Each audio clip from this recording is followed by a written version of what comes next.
ನಾವಿವತ್ತು governor meet ಮಾಡಬೇಕಂತ ಹೇಳ್ಬಿಟ್ಟು ಗವರ್ನರ್ ಆಫೀಸ್ಗೆ ಬಂದಿದ್ವಿ. ಆ್ಯಕ್ಚುಲಿ ಅವರು ಇವತ್ತು ಇರಲಿಲ್ಲ. ನೆಕ್ಸ್ಟ್ ವೀಕು ನಮಗೆ ಅಪಾಯಿಂಟ್ಮೆಂಟ್ ಸಿಕ್ಕಿದೆ.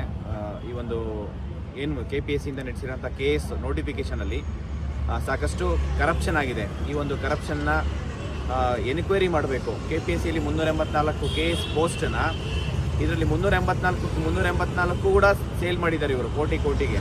ಅಲ್ಲಿರೋ ಮೆಂಬರ್ಸ್ ಇರ್ಬೋದು, ಮಧ್ಯವರ್ತಿಗಳಿರ್ಬೋದು, ಮತ್ತು ಮಿನಿಸ್ಟರ್ಸ್ ಎಲ್ಲರೂ ಇನ್ವಾಲ್ವ್ಮೆಂಟ್ ಇದೆ. ಮಾಜಿ ex-MLAಗಳು ಮಕ್ಕಳು ಕೂಡ ಇದರಲ್ಲಿ ಸೆಲೆಕ್ಟ್ ಆಗಿದ್ದಾರೆ. ಇದರಲ್ಲಿ ಇಷ್ಟೊಂದೆಲ್ಲ ಮಾಲ್ ಪ್ರಾಕ್ಟೀಸ್ ಆಗಿದೆ. ಅಂದರೆ ಕ್ವಶನ್ ಪೇಪರ್ ಲೀಕ್ ಆಗಿದೆ, ಅಂದರೆ ಮೈನ್ಸ್ ಕ್ವಶನ್ ಪೇಪರ್ ಲೀಕ್ ಆಗಿದೆ. ಬಂಡಲ್ ಲೀಕ್ ಆದರೂ ಅವಾಗೂ ಕಂಪ್ಲೇಂಟ್ ಕೊಟ್ಟಿದ್ದೀವಿ, ಅದರಲ್ಲೂ ಏನೂ ಆಕ್ಷನ್ ತೊಗೊಂಡಿಲ್ಲ. ಮತ್ತು ಇವಾಗ ಸುಮಾರು ಒಂದೇ ರೂಮಲ್ಲಿ 10ರಿಂದ 15 ಜನ ಸೆಲೆಕ್ಟ್ ಆಗಿರೋಂಥದ್ದು, ಸುಮಾರು 4 ರೂಮಲ್ಲಿ ಸೆಲೆಕ್ಟ್ ಆಗಿದ್ದಾರೆ. ಇದನ್ನು ನಾವು CBI ತನಿಖೆ ಆಗಬೇಕು. ಇನ್ನೊಂದು KPSC ತಪ್ಪು ಮಾಡಿರೋದನ್ನು ಮಾನ್ಯ ಗೃಹ ಸಚಿವರು ಪರಮೇಶ್ವರ್ ಸರ್ ಕೂಡ ಹೇಳಿದ್ದಾರೆ. ಈ ಒಂದು KPSC ಏನೇ ಮಿಸ್ಟೇಕ್ ಆದ್ರೂ ಅಲ್ಲಿರೋ ಸೆಕ್ರೆಟರಿ ಮತ್ತು ಚೇರ್ಮನ್ ಹೊಣೆ ಆಗ್ತಾರೆ ಅಂತೇಳಿ. ಮತ್ತು ಇಲ್ಲಿ ಮಾನ್ಯ chief secretary Shalini Rajneesh madam ಅವ್ರೇನು ಹೇಳ್ತಿದ್ದಾರೆ ಅಂತಂದರೆ ವರದಿ ತರಿಸ್ಕೊತೀನಿ ಅಂತ ಹೇಳ್ತಿದ್ದಾರೆ. ವರದಿ ಯಾರ ಕಡೆಯಿಂದ? KPSCಯಲ್ಲಿ ಮಾಡಿರೋದೇ ಮಿಸ್ಟೇಕು, ಮತ್ತು ಅವ್ರ ಕಡೆಯಿಂದನೇ ವರದಿ ತೊಗೊತಾ ಇರೋದು. ಇದು ಎಷ್ಟು ಮಟ್ಟಿಗೆ ವರದಿ ತೊಗೊಂಡು ಇದನ್ನು ಸರಿಪಡಿಸ್ತಾರೆ? ಇದು 1-2 ಕೋಟಿ ಅಲ್ಲ, ಇದು ಮೋರ್ ದೆನ್ 1000 crores ಸ್ಕ್ಯಾಮ್ ಮಾಡಿರೋಂಥದ್ದು. ಇದನ್ನು ತನಿಖೆ ಆಗಬೇಕು, CBI ತನಿಖೆ ಆಗಬೇಕು.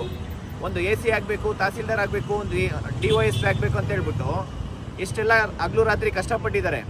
ಇವರು ರಾತ್ರಿ ಯಾರಿಗೆ ಬೇಕೋ ಅವ್ರಿಗೆ ಸೇಲ್ ಮಾಡಿದ್ದಾರೆ. ಇದನ್ನು ಸೀರಿಯಸ್ ಆಗಿ ಸರ್ಕಾರ ಆಗಿರ್ಬೋದು, ಮೊನ್ನೆ ಗೃಹ ಸಚಿವರು ಬರೀ ಮಾಧ್ಯಮದ ಮುಖಾಂತರ ಹೇಳಿಕೆ ಕೊಡೋದಲ್ಲ, ಈ ಥರ ಹಗರಣ ಆಗಿದೆ ಅಂತ ಹೇಳಿ ಅದ್ರ ಮೇಲೆ ಏನು ಆ್ಯಕ್ಷನ್ ತೊಗೊಂಡಿದ್ದೀರಾ ಅಂತಲೂ ತುಂಬ ಇಂಪಾರ್ಟೆಂಟ್ ಆಗುತ್ತೆ. ಮಾನ್ಯ ಮುಖ್ಯಮಂತ್ರಿ ಸಿದ್ದರಾಮಯ್ಯ ಸರ್ ಇಷ್ಟೆಲ್ಲ ರಾಜ್ಯದಲ್ಲಿ ಯುವಕರು ಇಷ್ಟೆಲ್ಲ ಹೋರಾಟ ಮಾಡಿದರೂ ಕೂಡ ಇದ್ರ ಬಗ್ಗೆ ನಾವು KPSC ವಿರುದ್ಧ ದೊಡ್ಡ ಮಟ್ಟಕ್ಕೆ ಹೋರಾಟ ಮಾಡೋದಕ್ಕೆ ಮುಂಚೆ ಎಚ್ಚೆತ್ಕೊಳ್ಳಿ. ಇಷ್ಟೆಲ್ಲ ಹಗರಣ ಆಗ್ತಾಯಿದೆ. ಬರೀ KS ನೋಟಿಫಿಕೇಷನ್ ಅಲ್ಲ, ಪ್ರತಿಯೊಂದು ನೋಟಿಫಿಕೇಷನಲ್ಲೂ ಎಲ್ಲರೂ ಅಕ್ರಮ ಮಾಡ್ತಿದ್ದಾರೆ. ಎಲ್ಲ ಕ್ಯಾಂಡಿಡೇಟ್ಸು KEAದಲ್ಲಿ 20ರಿಂದ 30 ಮಾರ್ಕ್ಸ್ ತೊಗೊಂಡಿರಲ್ಲ, ಇಲ್ಲಿ ಔಟ್ ಆಫ್ 200ಗೆ ಇಲ್ಲಿ KPSCಯಲ್ಲಿ 180 ಮಾರ್ಕ್ಸ್ ತೊಗೊಂಡಿದ್ದಾರೆ.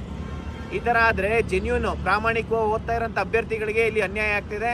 ಅವರೆಲ್ಲರ ಪರವಾಗಿ, ವಿದ್ಯಾರ್ಥಿಗಳ ಪರವಾಗಿ ನಾನು ಮಾನ್ಯ ಮುಖ್ಯಮಂತ್ರಿ ಸಿದ್ದರಾಮಯ್ಯ ಸರ್ಗೆ ನಾನು ಮನವಿ ಮಾಡ್ಕೊತೀನಿ.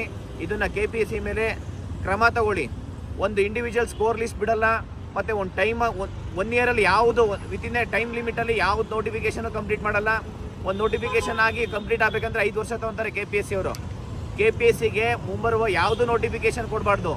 ಈಗ ಆಲ್ರೆಡಿ ಏನು agriculture officer, assistant agriculture officer, land surveyor ಇದೆ. ಇಷ್ಟು ನೋಟಿಫಿಕೇಷನ್ನ KEA ಕೊಡಿ. ಅವ್ರು ಯಾವುದೇ ಕಾರಣಕ್ಕೂ ನೋಟಿಫಿಕೇಷನ್ ಮಾಡಬಾರ್ದು ಅಂತ ಹೇಳ್ತಿದ್ದಾರೆ. ಈವನ್ ವೆಟರ್ನರಿ ಆಫೀಸರ್ದು ಇವರು 60ರಿಂದ 70 ಲಕ್ಷ ದುಡ್ಡು ಅಂತ ಇದ್ದಾರೆ ಒಂದೊಂದು ಪೋಸ್ಟಿಗೆ. ದಯವಿಟ್ಟು ಇದನ್ನು ಸೀರಿಯಸ್ ಆಗಿ ತೊಗೊಳ್ಳಿ.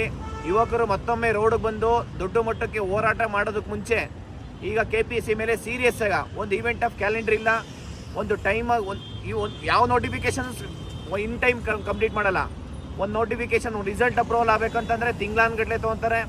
ಒಂದು ಎಕ್ಸಾಮ್ ಮಾಡಬೇಕಂದ್ರೆ ವರ್ಷ ಆಗುತ್ತೆ. 2 ವರ್ಷ ಆಗಿದೆ ಅಲ್ಲಿ ನೋಟಿಫಿಕೇಷನ್ ಬಂದು, ಇಲ್ಲಿವರೆಗೂ ಏನು ಆ್ಯಕ್ಷನ್ ತೊಗೊಂಡಿಲ್ಲ. KPSCಯಲ್ಲಿ ವರದಿ ಆಗಿರ್ಬೋದು, ಈಗ ಒಂದು ಕೇಸ್ ಹಗರಣ ಏನಾಗಿದೆ ಇದ್ರ ಮೇಲೆ ಸೀರಿಯಸ್ ಆಗಿ ಗಂಭೀರವಾಗಿ ಇದನ್ನು ತನಿಖೆ ಆಗಬೇಕು. ಯಾವುದೇ ಕಾರಣಕ್ಕೂ ಇದನ್ನು KPSC ಇಲ್ಲಿ ಯಾರ್ಯಾರು ಇನ್ವಾಲ್ವ್ಮೆಂಟ್ ಇದ್ದಾರೆ ಅಷ್ಟು ಜನಕ್ಕೆ ಶಿಕ್ಷೆ ಆಗಲೇಬೇಕು. ಮತ್ತು KS ಕನ್ನಡ ಅಭ್ಯರ್ಥಿಗಳಿಗೆ ಏನು 1:3 ಲಿಸ್ಟಲ್ಲಿ ಏನು ಬಿಟ್ಟಿದ್ದಾರೆ ಇದನ್ನು ಬೇಕು ಅಂತ ಅರ್ಜೆನ್ಸಿ ಮಾಡ್ತಾ ಇದ್ದಾರೆ. ಇದನ್ನು ಈ ಒಂದು ಪೋಸ್ಟ್ನ ಬೇಗ ಕಂಪ್ಲೀಟ್ ಮಾಡಬೇಕು ಅಂತ ಹೇಳಿ ಯಾವುದೇ ಕಾರಣಕ್ಕೂ ಪ್ರಾಮಾಣಿಕವಾಗಿ ಯಾರು ಓದ್ತಾ ಇದ್ದಾರೆ ಅವ್ರಿಗೆ ಮಾತ್ರ ಕೆಲಸ ಸಿಗಬೇಕು. ಆ 1:3ಯಲ್ಲಿ ವೆರಿ ಫ್ಯೂ ಕ್ಯಾಂಡಿಡೇಟ್ಸ್ ಜೆನ್ಯೂನ್ ಆಗಿದ್ದಾರೆ. ಅದರಲ್ಲಿ 1:1ಗೆ ಬರೋಷ್ಟೊತ್ತಿಗೆ ಅವ್ರು ಯಾರು ಸೆಲೆಕ್ಟ್ ಆಗಲ್ಲ. ಆ ಪರಿಸ್ಥಿತಿಗೆ KPSC ತೊಗೊಂಬರುತ್ತೆ. ಇದು 100% ಇದು ಸರ್ಕಾರಕ್ಕೆ ನಾನು ಮನವಿ ಮಾಡ್ಕೊತೀನಿ.